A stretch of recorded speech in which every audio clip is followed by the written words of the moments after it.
चलो जी। आज हम न्यू चैप्टर की ओर बढ़ेंगे जी। जो डे 2 का लेसन है हमारा। अगेन प्लीज़ रिमेंबर, पहले ही लेट मी क्लैरिफाई कि सेम 3 रीडिंग मॉडल हम लोग अपनाएंगे। और ये रोज़ ये सेम ही रहेगा। इसमें कोई चेंज नहीं आएगा 3 रीडिंग मॉडल में। First reading overview, second reading underline, और थर्ड रीडिंग में नोट्स। अच्छा, अब यहाँ पर मैं बेस्ड अपॉन जो आप लोगों के कल व्हाट्सएप पे मैसेजेस मैंने देखे, उसके बेसिस पे एक सजेशन देना चाहूँगा। सजेशन ये रहेगा कि ये जो फर्स्ट 2 रीडिंग्स हैं, इसको आप कोशिश करो कि बाय 2 PM ये कंप्लीट हो। आज ये टारगेट लेके चलना है सबको। थोड़ा सा एक्स्ट्रा एफर्ट करो कि 2 बजे तक जो है फर्स्ट रीडिंग और सेकंड रीडिंग अंडरलाइनिंग वाली कंप्लीट हो। पोस्ट लंच आपको फोकस करना है इस चीज़ पे, थर्ड रीडिंग एंड नोट्स पे। कल क्या हुआ सबके साथ? टाइम का थोड़ा सा इम्बैलेंस हुआ। टाइम का इम्बैलेंस क्यों हुआ? क्योंकि चलो कल पहला दिन था, इट्स फाइन, पर हमें ग्रेजुअली अब क्या है, टाइम के इम्बैलेंस को रेक्टिफाई करना है और प्रिपरेशन को एक पॉजिटिव मोड में लाना है ताकि एक डिसिप्लिन बने। अब अगर हमें डिसिप्लिन बनाना है प्रिपरेशन में, तो वो कैसे होगा? उसके लिए हमें अपने माइंड में कम से कम क्लैरिटी रखनी पड़ेगी। माइंड में क्लैरिटी कैसे आएगी? कि अगर हमें ये पता होगा कि हमारे को टारगेट कब कितना अचीव करके रखना है, तो आज ट्राई करो। मैं नहीं कहता कि हो पाएगा, ट्राई करना। गिव इट अ ट्राई कि 2 बजे तक at least first 2 readings of day 2 chapter complete हो जाए सबका। ठीक है? तो ये चीज़ आपको पहली बात तो क्लियर करनी है। दूसरी बात क्या है? पोस्ट लंच आप फोकस करो नोट्स बनाने पे। अब एक पॉइंट और मैं बताना चाहूँगा जो मैंने कल भी बोला था। नोट्स आपके अपने हिसाब से होने चाहिए। अपने हिसाब से का मतलब ये है, जैसा मैंने आपको कल भी बोला कि भाई जो आपको इम्पोर्टेंट लग रहा है। और कल मैंने आपको एक्सप्लेन भी किया था कि इम्पोर्टेंट का क्या मतलब है। कोर पॉइंट्स, वो कोर पॉइंट्स जिनको एक बार आपने लिख लिया तो उसके बाद ये जो आपने कंटेंट का प्रिंट आउट निकाल के रखा है, ये आपको यूज नहीं करना आगे जाके। So what do you mean by notes? Notes is equal to replacement of your print out. और रिप्लेसमेंट ऑफ प्रिंट आउट का मतलब है कि सारे कोर पॉइंट्स हमारे पास हैंड रिटन होने चाहिए। तो इसमें किसी प्रकार का कोई डिलेमा किसी को नहीं होना चाहिए। और बेटा ये चीज़ याद रखना कि सबका तरीका नोट्स बनाने का अलग है। मेरे हिसाब से क्या नोट्स होंगे, बाकी किसी के हिसाब से क्या नोट्स होंगे, सबका अलग तरीका होता है। इसी रीजन से हम 3 रीडिंग कर रहे हैं ताकि थर्ड रीडिंग तक हमें अपने हिसाब से हमारी जो प्रोसेसिंग कैपेबिलिटी है उसके हिसाब से क्लियर हो जाए कि नोट्स कैसे बनाने हैं। मेरी प्रोसेसिंग अलग है, आपकी प्रोसेसिंग अलग है, आपके बगल वाले की प्रोसेसिंग अलग है। आपको एक टेंशन ये रहेगी कि कहीं मेरे नोट्स में कुछ रह तो ना जाए। अगर वो टेंशन रहती है तो नोट्स को दोबारा देखो। क्योंकि मैंने आपको क्या बोला, प्रिंट आउट आपको उसके बाद दोबारा नहीं पकड़ना। क्योंकि बेटा अगर अभी अपन ये पूरी एंशंट इंडिया जो है, जिसके ओवरऑल सारे नोट्स होंगे लगभग 160-170 पेज के, अगर आप ये 160-170 पेजेस के नोट्स अभी बना लोगे, लेट से अराउंड 50 पेजेस में,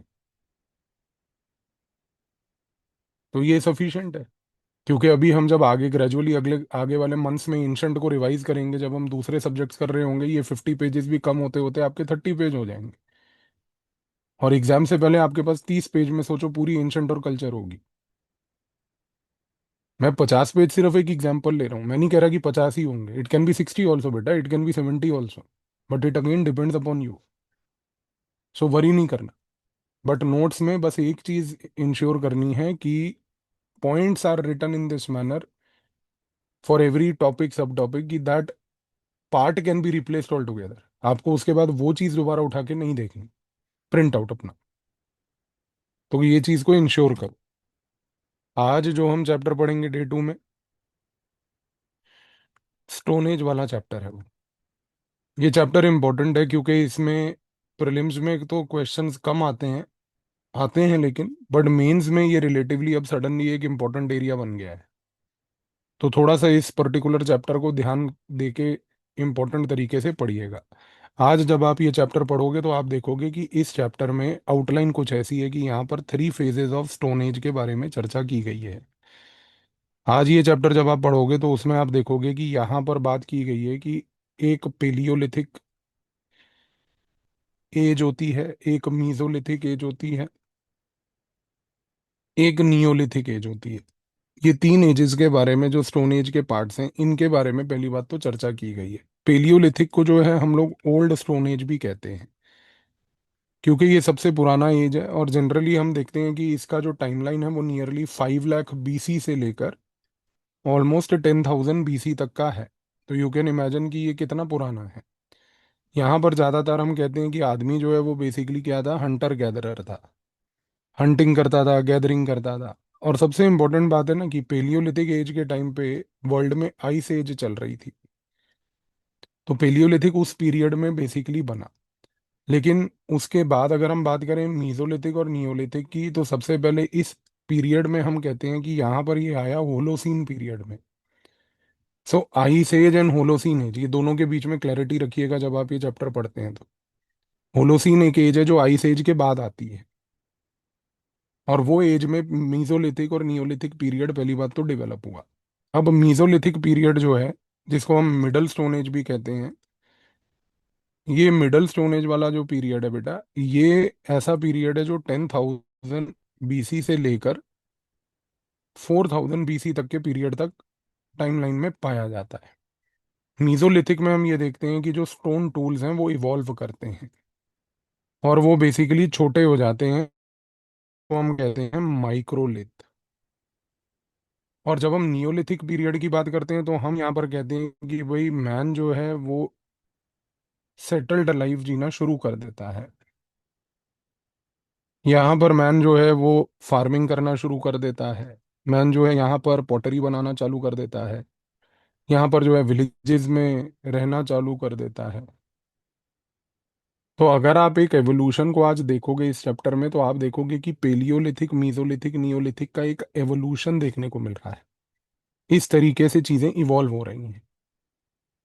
ये एवोल्यूशन समझना जरूरी है, क्रोनोलॉजी दिमाग में रखनी जरूरी है। तो ये ब्रीफ क्रोनोलॉजी के बाद आपका जो चैप्टर है आगे पेलियोलिथिक के डेप्थ एरिया में जाएगा। पेलियोलिथिक को जब आप फिर डीपली पढ़ोगे तो यहाँ पर आप देखोगे कि उस समय बेसिकली एक चीज याद रखना, जो कि गैजेटर ऑफ इंडिया के अंदर एक पॉइंट है जो लिखा है आपके नोट्स में मैंने, कि जो रेस थी यहाँ पर ह्यूमंस की, उसको हम कहते हैं नेग्रीटो रेस। और दूसरी बात यहाँ पर यह है कि इस समय पेलियोलिथिक पीरियड पे मैन जो है खास करके वो केव्स में रहता था, रॉक शेल्टर्स में रहता था। तो ये चीज़ आपको यहाँ पर ऑब्जर्व करनी है। और ज़्यादातर उसकी हंटिंग गैदरिंग, अभी हमने बात करी, एक्टिविटीज़ खास करके होती थी। लेकिन यहाँ पर जब आप पढ़ोगे तो दो चीज़ों पे खास ध्यान देना। सबसे पहली चीज़ जो आपको यहाँ इंपॉर्टेंटली पेलियोलिथिक में पढ़नी है वो है टूल्स।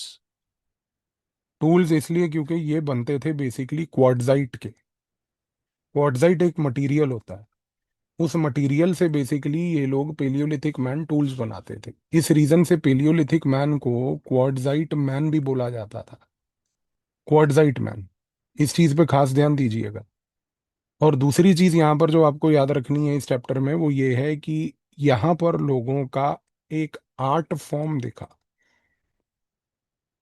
कल को अगर ये क्वेश्चन प्रीलिम में आए कि आर्ट फॉर्म्स का ओरिजिन सबसे पहले कहाँ से हुआ, तो वो आइडियली पेलियोलिथिक पीरियड से हुआ। उसका रीजन क्या है कि आप यहाँ पे नोट्स में देखोगे कि ऑस्ट्रिच बीड्स जो हैं, ऑस्ट्रिच के जो एग होता है उसके बीड्स बने हुए पाए गए हैं इस पीरियड में। छोटे छोटे बीड्स वो डिस्प्ले करता है मैन उस समय चाहे था। लेकिन उसके बावजूद भी जो है मैन ने एक तरीके से, एक इम्पोर्टेंट पॉइंट ऑफ व्यू के हिसाब से जो है आर्ट फॉर्म को प्रैक्टिस किया, आर्ट फॉर्म को अप्रिशिएट किया। तो आर्ट का एप्रिसिएशन पेलियोलिथिक पीरियड से स्टार्ट होता है। और ये हमारे लिए इसलिए भी इम्पोर्टेंट है बेटा क्योंकि कल्चर की स्टडी इधर से ही स्टार्ट होती है। कल्चर की स्टडी यहाँ से स्टार्ट होती है। अब आते हैं दूसरे पार्ट पे। पेलियोलिथिक के अंदर जब आप आओगे तो फिर आप देखोगे कि पेलियोलिथिक को हमने 3 पर्टिकुलर टाइप्स में डिवाइड कर रखा है। इसमें आता है लोअर पेलियोलिथिक, फिर आता है मिडल पेलियोलिथिक, और फिर आता है यहाँ पर अपर पेलियोलिथिक।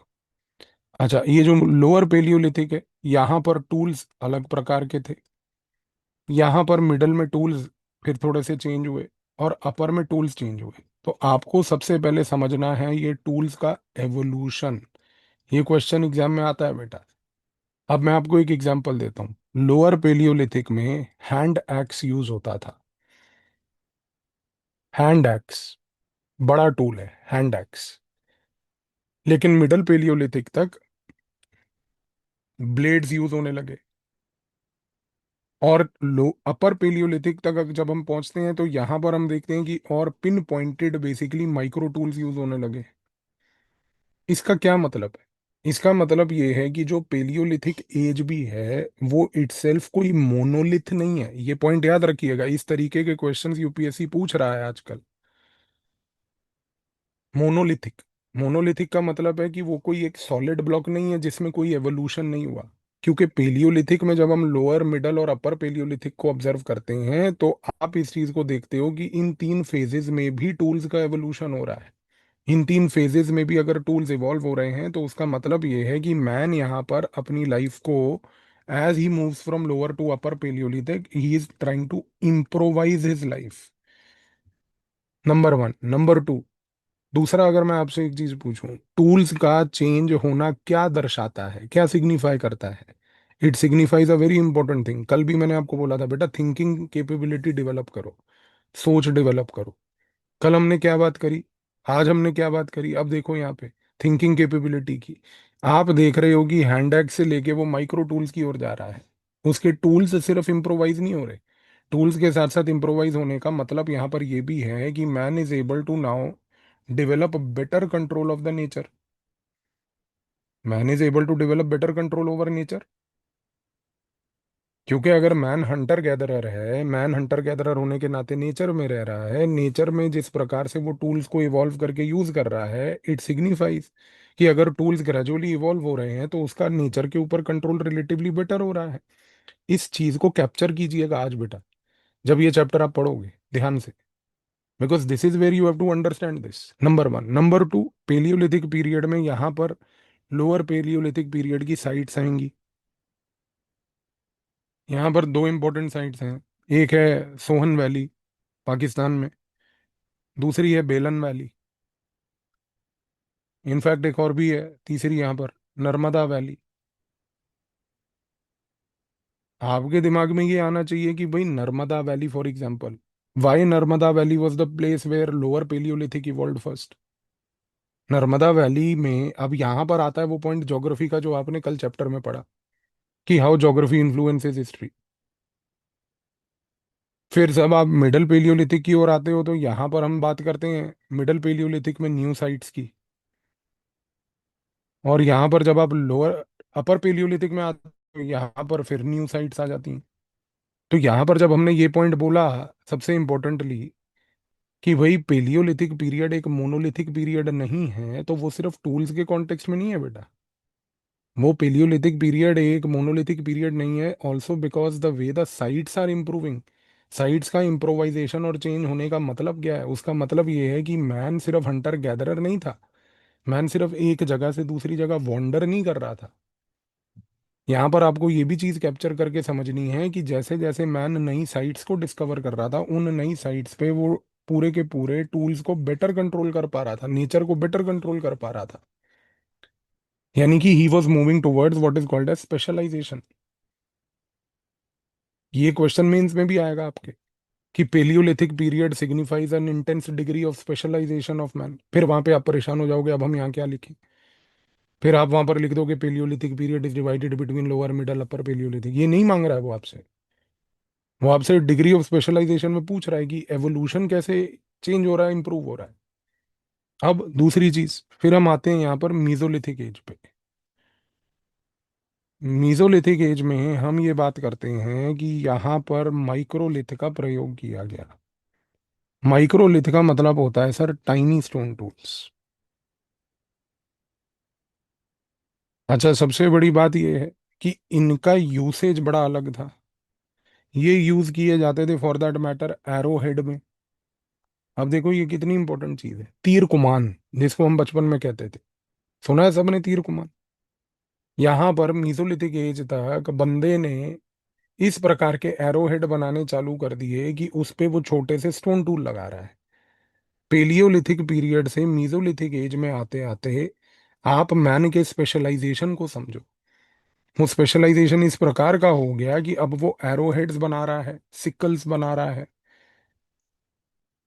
स्पीयर हेड्स बना रहा है। What does it signify?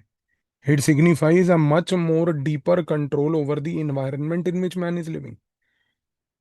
क्यों? क्योंकि मैन जिस environment में रह रहा है, अब उसको उसकी समझ आ रही है, उसको उसकी पकड़ आ रही है कि मुझे अगर इस पर्टिकुलर पीरियड में environment में अपने आसपास सरवाइव करना है तो इस प्रकार के टूल्स की आवश्यकता होगी।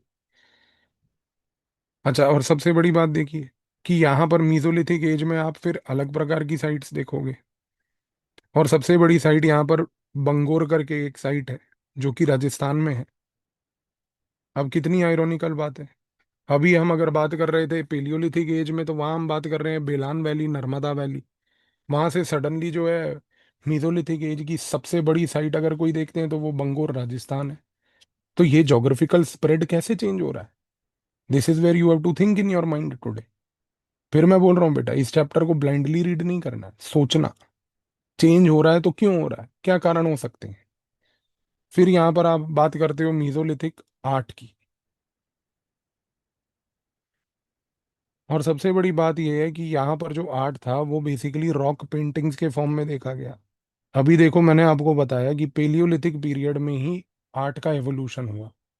पेलियोलिथिक पीरियड में आर्ट का एवोल्यूशन भी इतना प्रॉपर हुआ कि उस समय जो है, पेलियोलिथिक पीरियड में आदमी ने ऑस्ट्रिच एग के बीड्स बनाए। लेकिन वहां से जब उसका कंट्रोल नेचर पे रिलेटिवली बेटर हुआ तो उसने रॉक पेंटिंग चालू करी। अब देखो, मेरा क्वेश्चन आपसे एक है बेटा, हम कहते हैं मीजोलिथिक आर्ट में रॉक पेंटिंग्स देखने को मिली, आपके दिमाग में ये क्वेश्चन आना चाहिए, वाई? वाई?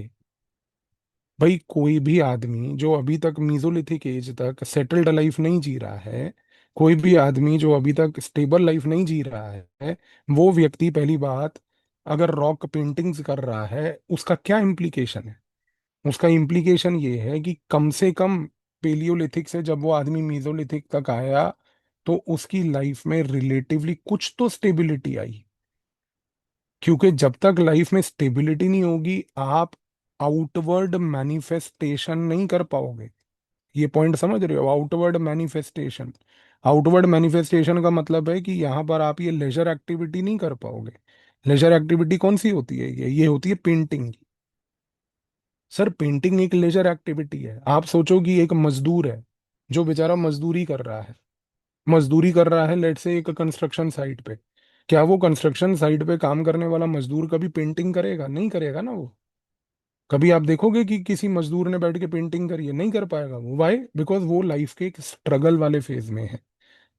और जब वो लाइफ के एक स्ट्रगल वाले फेज में है तो वहां पर वो आर्ट का डिस्प्ले नहीं कर सकता, आउटवर्ड मैनिफेस्टेशन लेजर का नहीं हो सकता। अगर मीजोलिथिक पीरियड में हम रॉक पेंटिंग्स देख रहे हैं तो इसका क्या मतलब है? इसका मतलब ये है, फिर मैं आपको बोल रहा हूँ, सोचिएगा कि मीजोलिथिक टाइम तक आदमी के लाइफ में कुछ लेजर इसलिए आ रहा था बिकॉज एक एलिमेंट ऑफ स्टेबिलिटी दिखी। एक एलिमेंट ऑफ स्टेबिलिटी दिखने की वजह से रॉक पेंटिंग्स में उसने डिपिक्ट किया। क्या डिपिक्ट किया? आप पढ़ोगे, हंटिंग सीन्स। ये चीज अब देखो कितनी इंपॉर्टेंट है। हम ना चीजों का बेटा रट्टा लगाते हैं। मैं फिर आपको बोल रहा हूँ, किसी चीज का रट्टा नहीं लगाना। Think, because UPSC is all about thinking capability.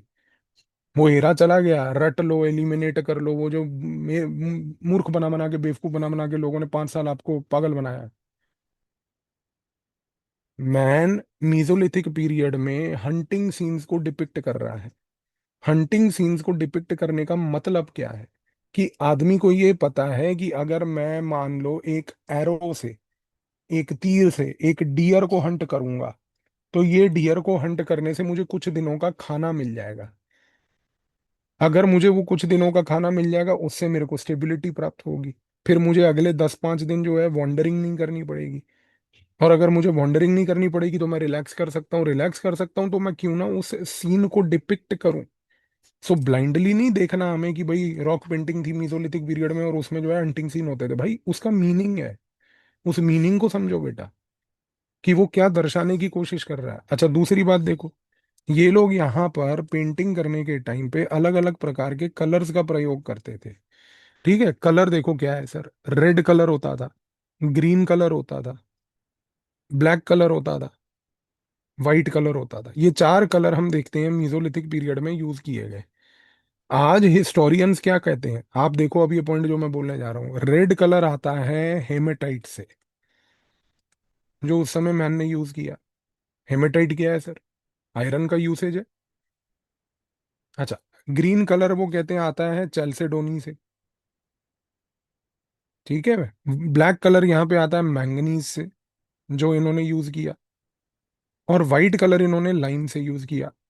अब देखो कितनी इंपॉर्टेंट चीज है ये सर, अगर मैन हेमेटाइट का प्रयोग करके रेड कलर का पिगमेंट बना रहा है, अगर मैन लाइम का प्रयोग करके व्हाइट कलर का पिगमेंट बना रहा है, और ये कलर्स का प्रयोग वो पेंटिंग्स में कर रहा है, तो what does it signify?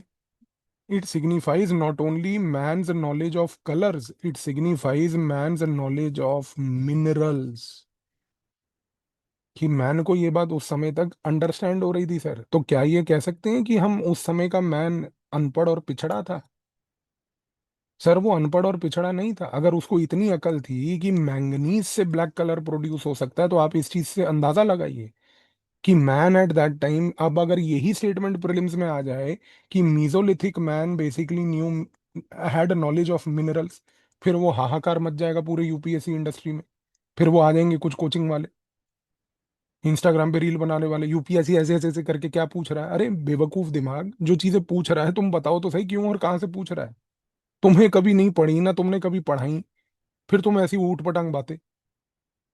Sir man had knowledge of minerals. अब वो मिनरल की नॉलेज पेलियोलिथिक में देखने को मिली? नहीं मिली, क्योंकि उस समय लाइफ एक इंटेंस स्ट्रगल था। और सोचो अगर मीजोलिथिक पेज में अगर मैन को मिनरल की नॉलेज मिल रही है, it is such an important achievement. हम कहते हैं कि भाई इंडस वैली आई, इंडस वैली के बाद जो है आगे जाकर जो चैल्कोलिथिक पीरियड आया, चैल्कोलिथिक पीरियड के बाद फिर हम कहते हैं जब महाजन पद का राइज हुआ, तब जो है मैन को मिनरल्स की नॉलेज हुई, उस समय मैन को आयरन की नॉलेज हुई। सर यहाँ पे आप देखो मैन को मिनरल की नॉलेज मीजोलिथिक पीरियड से थी। पर ये आइडियाज जब तक आप कैप्चर नहीं करेंगे ना सर, तब तक आप इस समस्या में फंसे रहेंगे, क्योंकि आप कर रहे हैं रोट लर्निंग। फैक्ट बड़ा उठा याद कर लिया बिना कुछ सोचे समझे। अगेन मैं बोलूंगा बेटा, प्लीज इन्वॉल्व थिंकिंग कैपेबिलिटी। अच्छा दूसरी चीज देखो सर, सबसे इंपॉर्टेंट, यहाँ पर मैन ने पेंटिंग्स के टाइम पे मीजोलिथिक पीरियड में एक और बड़ी पेक्यूलियर चीज दिखाई, community gathering. What does it imply? This is again a very important point here, कि मैन एक कम्युनिटी गैदरिंग को मीजोलिथिक टाइम पीरियड में पेंटिंग्स में डिपिक्ट कर रहा है। इसका मतलब ये है सर कि उस समय कम्युनिटी लाइफ का एक इनिशिएशन मैन के थॉट प्रोसेस में आ गया था। उस समय तक मैन को इतना समझ आ गया था कि अब हमें कम्युनिटी लाइफ को इस प्रकार से इवॉल्व करना है कि आगे जाकर जब हम बेसिकली विलेजेस क्रिएट करेंगे। और अभी हमने क्या बात बोली, हमने यही बात बोली कि नियोलिथिक टाइम पीरियड तक आदमी जो है विलेज में आ गया था। हमने ये पॉइंट बोला या नहीं बोला? ये देखो, Neolithic period, man settled life, villages. Sir ये कैसे हुआ? ये इसलिए हुआ क्योंकि यहाँ पर वो अगर कम्युनिटी गैदरिंग्स को पेंटिंग्स में डिपिक्ट कर रहा है, it is a signal that man has developed that understanding in the Mesolithic period.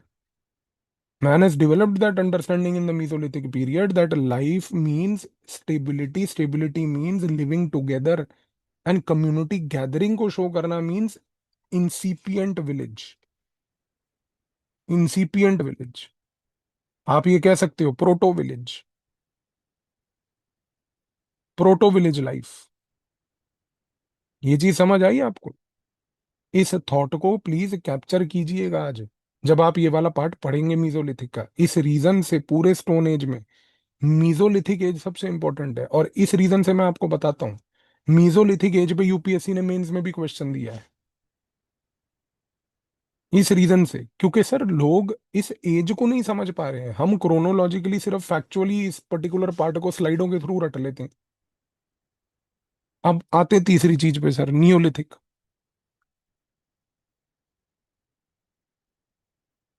Neolithic में हम देखते हैं यहाँ पर कि भाई एक रेवोल्यूशन होता है। वो रेवोल्यूशन कुछ ऐसा होता है कि भाई एक तो फूड प्रोडक्शन चालू हो जाती है। दूसरा यहाँ पर डोमेस्टिकेशन ऑफ एनिमल चालू होता है। तीसरा यहाँ पर क्या है कि भाई टेक्नोलॉजी आती है इस प्रकार की कि स्टोन टूल्स जो हैं वो बहुत ज्यादा पॉलिश्ड हो जाते हैं। पॉटरी इन्वेंट होती है।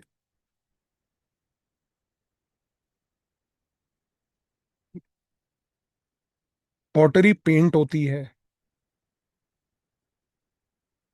और सबसे बड़ी बात बेटा, इस पीरियड में डिवीजन ऑफ लेबर दिखती है। अब ये पॉइंट्स को आप देखो कितना इंपॉर्टेंट है कि नियोलिथिक पीरियड में हम बोल रहे हैं कि भैया जब आदमी आता है तो नियोलिथिक पीरियड तक आदमी एक ऐसी परिस्थिति में आ जाता है कि पहली बात तो वो फूड प्रोडक्शन चालू कर देता है। अब जब फूड प्रोडक्शन हो रही है, यानी कि आदमी इस मोमेंट पर हंटर गैदरर की लाइफ अब छोड़ चुका है। दूसरी बात, डोमेस्टिकेशन ऑफ एनिमल्स। ये एक point I am very certain Neolithic period में आप सभी ने सुना है। सुना है सबने, डोमेस्टिकेशन ऑफ एनिमल। मैं अब आपसे एक पॉइंट पूछता हूँ और आप आज इस चीज को समझोगे। अगर डोमेस्टिकेशन ऑफ एनिमल हो रहा है, अब आप मुझे ये बताओ, डोमेस्टिकेशन ऑफ एनिमल का मतलब है कि आदमी पालतू जानवर साथ रख रहा है, पालतू जानवर को पाल रहा है। पालतू जानवर को अब वो चाहे फूड के लिए पाल रहा हो, वो चाहे लेजर के लिए पाल रहा हो, इररिस्पेक्टिव ऑफ दैट, एक चीज तय है सर, पालतू जानवर का डोमेस्टिकेशन करना is a sign of compassion. Compassion. और कंपैशन क्या है सर? एक एथिकल वैल्यू है। कभी आपने सोचा इस चीज को? एथिक्स में आप कंपैशन की चर्चा करते हैं। कंपैशन की चर्चा करने के टाइम पे एथिक्स में बच्चे क्या करेंगे? वहां पे दलाई लामा लिखेंगे। भाई दलाई लामा छोड़ो, आप लिखो Neolithic period, man developed India में compassion at that time through domestication of animal. आप ये प्रकार का थॉट प्रोसेस अगर एथिक्स में लिखोगे तो नंबर आपको ज्यादा मिलेंगे दलाई लामा से, क्योंकि दलाई लामा तो हर बच्चा लिख के आएगा। एग्जामिनर ने नहीं देखना दलाई लामा वहां पे। इस तरीके से आपको चीजें समझनी है। फिर यहां पर आप देखिए कि पॉटरी इन्वेंट होती है सर। पॉटरी का इन्वेंशन का मतलब ये है कि भाई जार्स इन्वेंट होते हैं। जार्स क्यों इन्वेंट होते हैं? क्योंकि उन जार्स में, अब आप सोचो पॉटरी यहाँ पर हम बात कर रहे हैं। अब दो चीजें हैं देखो, पहला पॉटरी क्यों यूज होती है सर? पॉटरी का यूसेज होता है for the purpose of storage of grain. यानी कि मैन ने उस टाइम तक ग्रेन का कल्टीवेशन चालू कर दिया था, फूड प्रोडक्शन कर ही रहा था, हमने ऊपर बोला। फूड प्रोडक्शन के साथ साथ वो ग्रेन्स को स्टोर भी कर रहा था। अब यदि वो ग्रेन्स को स्टोर कर रहा था तो एक चीज तो तय है कि वो एक जार में मिट्टी के बनाकर ग्रेन स्टोर कर रहा था। पर जो इंटरेस्टिंग पॉइंट है वो ये है कि भैया पॉटरी के ऊपर अलग अलग प्रकार के पेंट लगाए जाते थे। यानी कि अब आप एक चीज को देखो, अब अगर मैं ये बात बोलूं कि हमने जो अभी बात करी मीजोलिथिक टाइम पे और नियोलिथिक टाइम पे, आप सिर्फ इस थॉट को कैप्चर करने की कोशिश कीजिए कि यहाँ पर जो पेंटिंग थी मीजोलिथिक टाइम पीरियड में, वो एक्सटर्नल रेल्म में देखने को मिली। एक्सटर्नल रेल्म का मतलब ये होता है कि वो बेसिकली हमें बड़े बड़े केव के रॉक्स पे देखने को मिली। और नियोलिथिक टाइम तक वो इंटरनल रेल्म तक आ गई। इंटरनल रेल्म का मतलब यहाँ पे ये होता है कि भाई ये जो नियोलिथिक टाइम पे पेंटिंग्स थी ये उसके हाउस होल्ड के अंदर देखने को मिली, हाउस होल्ड आइटम्स में देखने को मिली। हाउस होल्ड आइटम कौन सा था यहाँ पर? Jars, pottery. ये कैप्चर कर पाए ट्रांसफॉर्मेशन आप पेंटिंग का, from the external realm to the internal realm. और सबसे बड़ी बात बताता हूँ, आप इसके बाद अब देखोगे कल जब मैं आपको नेक्स्ट चैप्टर बताऊंगा इंडस वैली का पढ़ने के लिए और उसका ओवरव्यू दूंगा। इंडस वैली में हम क्या देखते हैं सर? हाउसेज का डेकोरेशन, घरों के अंदर आंगन बने हुए हैं, घरों के बाहर ड्रेन बने हुए हैं, घरों को अच्छे से सजा के बनाया हुआ है। ये एवोल्यूशन कैप्चर कर पा रहे हो आप? From the exterior realm all the way to the internal realm. ये थॉट प्रोसेस कैप्चर करना है सर। ये आएगा एग्जाम में, फिर आप लिख नहीं पाएंगे यहाँ पर। इस तरीके से समझने की कोशिश कीजिए। फिर मैं बोलूंगा ब्लाइंड रीडिंग नहीं करनी है चीजों की, आपको चीजों को सोचना है। फिर यहां पर आप बात करोगे इसके बाद नियोलिथिक साइट्स की, इस चैप्टर में साइट्स में ध्यान रखना कि भाई साइट, उसका लोकेशन, और वहां पर क्या एविडेंस मिला है, ये तीन चीजें आपके नोट्स में होनी चाहिए सर। इस चीज का खास ध्यान रखना। पेलियोलिथिक हो, मीजोलिथिक हो, नियोलिथिक हो, तीनों के केस में कॉमन पॉइंट बोल रहा हूँ।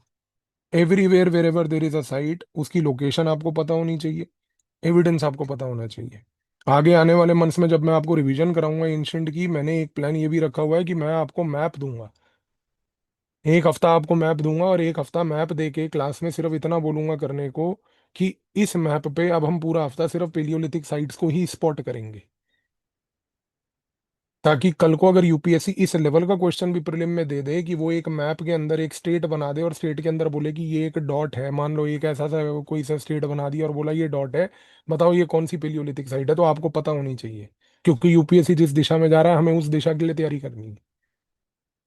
तो अभी आप ये पहले मेमोराइज करोगे, फिर इसको हम आगे वाले मंथ्स में प्रैक्टिस करेंगे। अब आते हैं आगे। इसके बाद आप पढ़ोगे यहाँ पर चैल्कोलिथिक पीरियड। चैल्कोलिथिक पीरियड में आप यहाँ पर देखोगे कि किस प्रकार से चैप्टर में आप समझोगे कि मैन ने मेटल और स्टोन का फ्यूजन किया। सर, मेटल का और इसका फ्यूजन करना, फर्स्ट मेटल जो मैन ने यूज किया वो कॉपर था। अब आप इस चीज को समझने की कोशिश करो कि जब मैन ने मेटल डिस्कवर किया होगा, मैन ने मेटल की डिस्कवरी के बाद क्या सोचा होगा कि इसको मैं बेसिकली स्टोन के साथ फ्यूज करूं। अच्छा, सबसे बड़ी बात, और आप एक बड़ी पेक्यूलियर चीज देखोगे सर, वो ये देखोगे इस पर्टिकुलर चैप्टर के ये पार्ट में चैल्कोलिथिक के, कि जब हम यहाँ पर बात करते हैं चैल्कोलिथिक पीरियड की, यहाँ पर भी हम साइट्स की बात करते हैं, यहाँ पर भी हम पोटरी की बात करते हैं, लेकिन चैल्कोलिथिक पीरियड में जो पूरी इकोनॉमी थी, उस इकोनॉमी में सबसिस्टेंस एग्रीकल्चर था। सबसिस्टेंस एग्रीकल्चर वर्ड का मतलब समझते हो आप? सबसिस्टेंस एग्रीकल्चर का वर्ड का मतलब ये है कि आप एग्रीकल्चर कर रहे हो सिर्फ उतना जिससे कि आप अपनी नीड्स पूरी कर पा रहे हो। Subsistence agriculture means you are doing agriculture for the purpose of sustaining your own life. यानी कि पॉइंट इंपॉर्टेंट है, मैं फिर बोल रहा हूँ, इस चीज को थोड़ा सा सोचिए एक मिनट के लिए।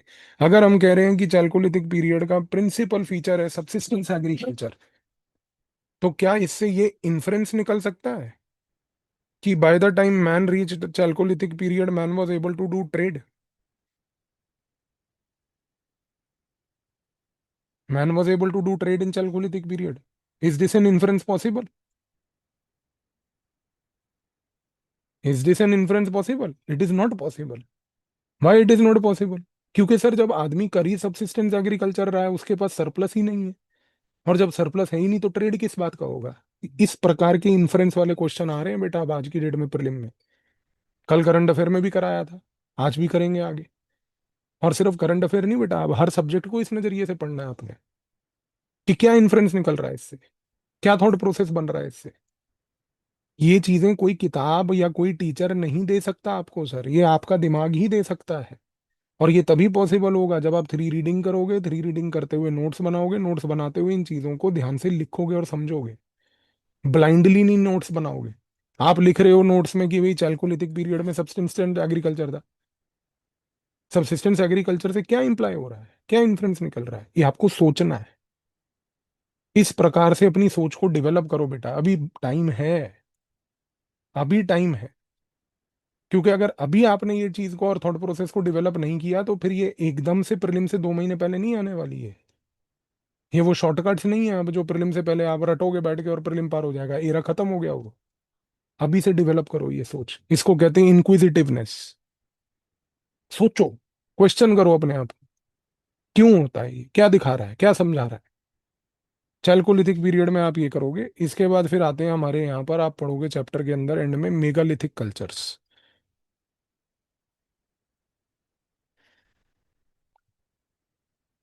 मेगालिथिक कल्चर्स में लार्ज स्टोन का प्रयोग किया जाता है, लार्ज स्टोन का एक स्ट्रक्चर बना के रखा जाता है। उस स्ट्रक्चर के बेसिस पे यहाँ पर मेगालिथिक पीरियड में हमें चीजें देखने को मिली। अच्छा, सबसे बड़ी ब्यूटी ये है, जब आप मेगालिथिक कल्चर के बारे में पढ़ोगे आप देखोगे कि सर मेगालिथिक कल्चर का पूरा पार्ट है, वो बेसिकली स्पेसिफिकली पूरे इंडिया में नहीं देखने को मिला, वो एक स्पेसिफाइड रीजन में कन्फाइंड था। और जिस स्पेसिफाइड रीजन में कन्फाइंड था वहां पे आपका दिमाग इस चीज से चलना चाहिए कि ऐसा क्यों। मैं आपको एक एग्जांपल दे देता हूँ हिंट के लिए। मेगालिथिक कल्चर साउथ इंडिया में देखने को मिले, नॉर्थ में नहीं थे। अब सोच के देखो कि साउथ इंडिया में देखने को मिले तो ऐसा क्या है कि नॉर्थ में नहीं थे। आप कहोगे कि सर नॉर्थ साउथ के बीच में बैरियर है। सोच गलत है आपकी। साउथ इंडिया में अगर मेगालिथ कल्चर मिल रहा है, उसका सबसे बड़ा इम्प्लीकेशन यहाँ पर ये है कि south India is connected by sea on both sides. Coast है दोनों तरफ, ईस्ट और वेस्ट में। यानी कि कोई फॉरेन इन्फ्लुएंस रहा होगा वहां पे। और आज बहुत बड़ी चर्चा होती है इस चीज के केस में, मेगालिथिक कल्चर्स में, कि ग्रीक इन्फ्लुएंस की वजह से ये इंडिया में देखने को मिले। तो क्या ग्रीक इन्फ्लुएंस इतना पावरफुल था उस टाइम पे कि साउथ इंडिया उस समय जब बाकी एरियाज जो थे वो वहां पर बेसिकली किसी भी प्रकार से देख नहीं पा रहे थे मेगालिथिक कल्चर्स को और कनेक्ट कर पा रहे थे, मेरा साउथ इंडिया में ग्रीक कल्चर्स का इन्फ्लुएंस देखने को मिला। इस चीज के बारे में विजुअलाइज कीजिएगा। नोट्स में है इसके बारे में चर्चा आपके आज। और इसके बाद अंत में आएगा आपका आयरन एज। आयरन एज में दो चीजों पे फोकस करना है कि भाई आयरन के आने से इम्पैक्ट क्या हुआ, और दूसरा आपको यहाँ पर फोकस करना है आयरन एज में कि आयरन एज की कौन सी साइट्स थी, आयरन एज के आने से इम्पैक्ट क्या हुआ। क्योंकि चैल्कोलिथिक पीरियड से इम्पैक्ट चालू हो गया। तो ये चीज आपको यहाँ पर इस तरीके से पूरी करनी है। समझ में आई जी। चैप्टर को सोच समझ के पढ़ना शुरू करो। ब्लाइंड रीडिंग नहीं करनी, चीज़ों को इंक्विजिटिवनेस के तरीके से करो। और सबसे इंपॉर्टेंट चीज फिर मैं बोलूंगा, टारगेट लेके चलो। आज एक काम करना है कि 2 बजे से पहले 2 रीडिंग निकाल लो अगर हो पाए तो। और सबसे बड़ी बात, उसके बाद उठा के फिर अपन लंच के बाद 3rd रीडिंग करेंगे और नोट्स बनाएंगे। और नोट्स में सबसे इंपॉर्टेंटली मैं आपको फिर वही बोलूंगा, इंश्योर बस इतना कीजिएगा कि आपको प्रिंट आउट की जरूरत ना पड़े। ठीक है जी। लोग कहते हैं कि सर स्टोन एज वाला चैप्टर बोरिंग है, सड़ा हुआ है। मैं कह रहा हूँ सबसे अच्छा चैप्टर ये है, अगर आप इसको उस नजरिए से पढ़ने की कोशिश करो तो। ठीक है जी। चलो ये कर लो बेटा, फिर मिलते हैं अब करंट अफेयर की क्लास में। आज साइंस एंड टेक्नोलॉजी का टॉपिक करेंगे, डीप टेक जो न्यूज़ में बहुत चल रहा है। सो उसको समझेंगे। आज मिलते हैं 9 बजे।